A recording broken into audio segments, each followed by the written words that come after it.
Okay, a band that started way back in 1979 have gone through various changes as such, still on the go and still off very, very soon to work with Iron Maiden too, this weekend and next week too. And I'm delighted to say that they are a brilliant band from Belfast here in actual fact. And they've got a brand new album out, which is called Warbird. And I'm delighted to say that one of the guys is in to talk to me about it. Ray Hallard's going to have a wee chat.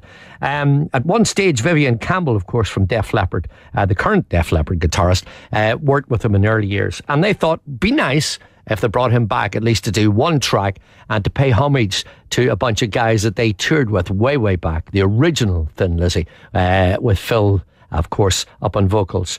And they've done a remake of Whiskey in the Jar with Vivian Campbell on guitar. This is from Warbird, I beg your pardon, the new one from the guys of Sweet Savage. I'm Buddy Chris, you're a new TV kid, doing an interview with George Jones, talking about Iron Maiden, and then the other fucking shit that I can dream of. Sorry about that swearing, sorry about that earthquake there, but here we are anyway, UTV, first floor, we're meeting Joanna.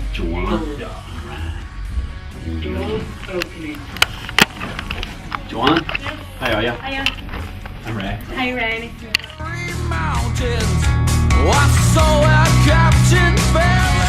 Great sound, and great sound of the guitar, of course, with Vivian Campbell, and a great sound of the vocalist Ray Haller here too. How you doing, George? You all right, mate? I'm good. Did you feel you had to do that feature in the new album? You were so much in awe of the earlier Thin Lizzy. What was the year you toured with them? It was 81, 82. We toured with Lizzy when Phil was there.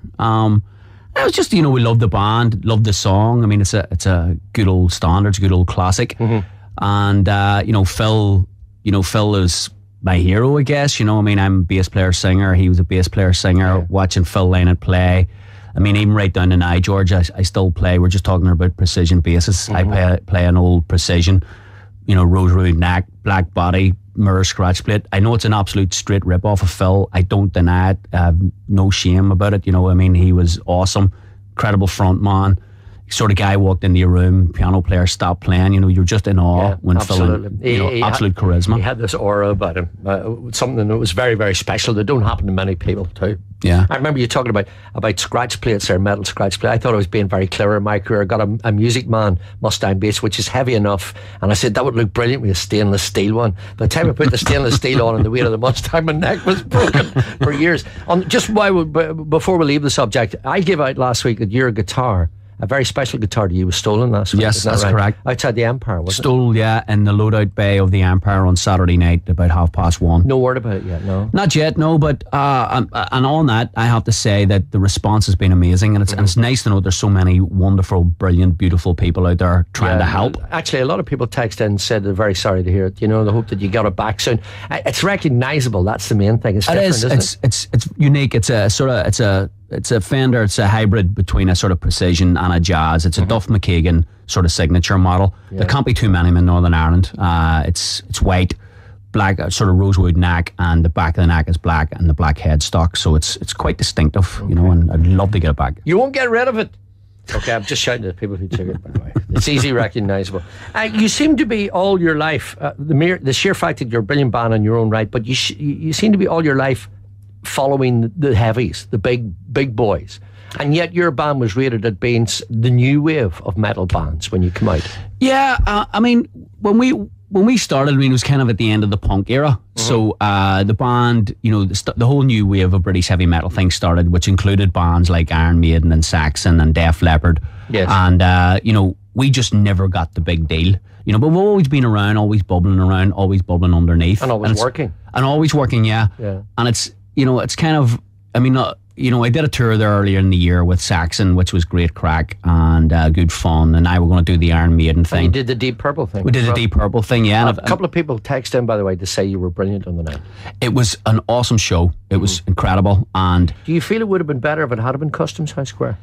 Tell you the truth, George, I don't know. I don't think so, because that's a great venue. George's Market. It's a lovely venue, and you can let loose on it. Absolutely. And I'll tell you what, too, the guys in Deep Purple, you imagine the venues that they've played in over the years. They thought it was a beautiful place as well to play in. Yeah, I was talking to Gillen about the whole thing. Yeah, it was great, and it was great for us too, because I was starting with Speedo, the guitar player, and when we were 14, we were standing, round the corner with a dopey wee cassette player. Smoke on the water. Yeah, and we looked at each other as we were standing on the side of the stage, and we said, if anyone had said to us when we were 14, you'll be standing on the side of the stage while Deep Purple are actually playing Smoke on the Water, he said, you're having a laugh. Wow. So, it was, it was goosebump stuff. But these bands never go away. No. I mean, the fact that you're going to be playing in Dublin Friday, is it, or Saturday? It's not this Friday, but next Friday. With Iron Maiden. Yeah. I mean, there's a band that's been around since Fred Flintstone. Absolutely. And I've got bigger and bigger and bigger. Yeah. And, those bands like Metallica, we have a close association with Metallica.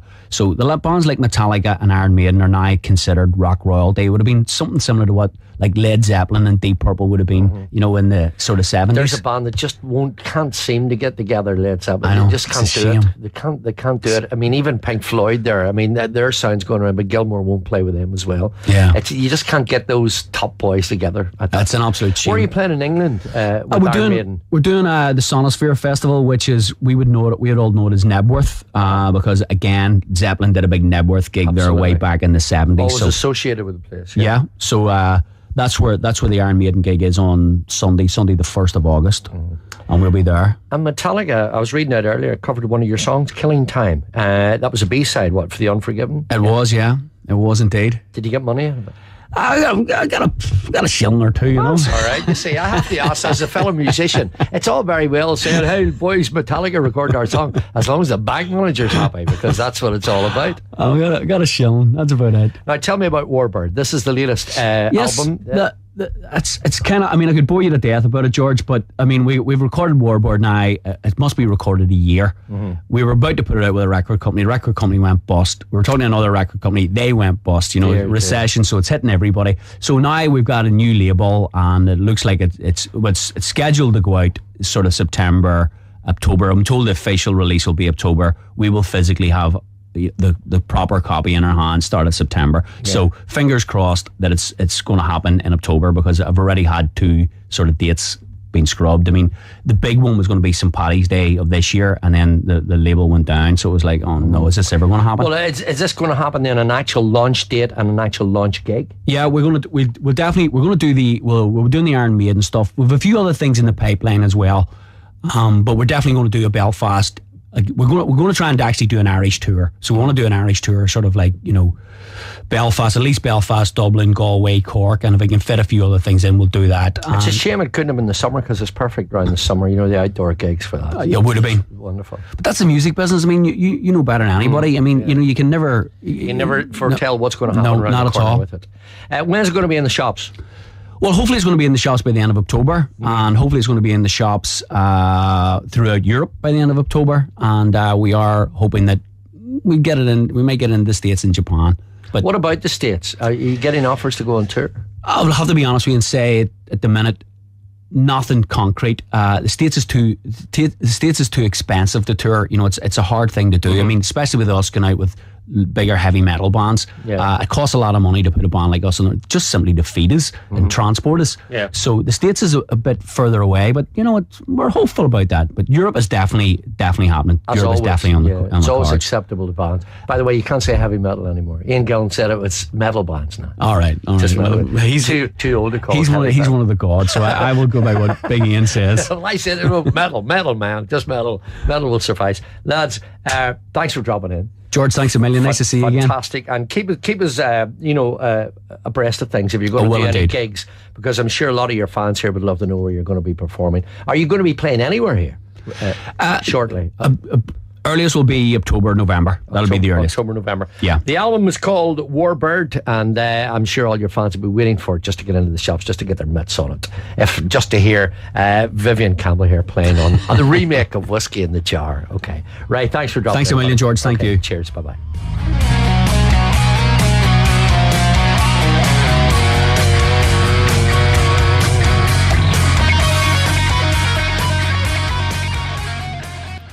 Right, just with George Jones are doing a radio interview on U105, which is also our Ulster television. Where's your mate? So that's what we're doing there now. Now we're off for beers, I hope.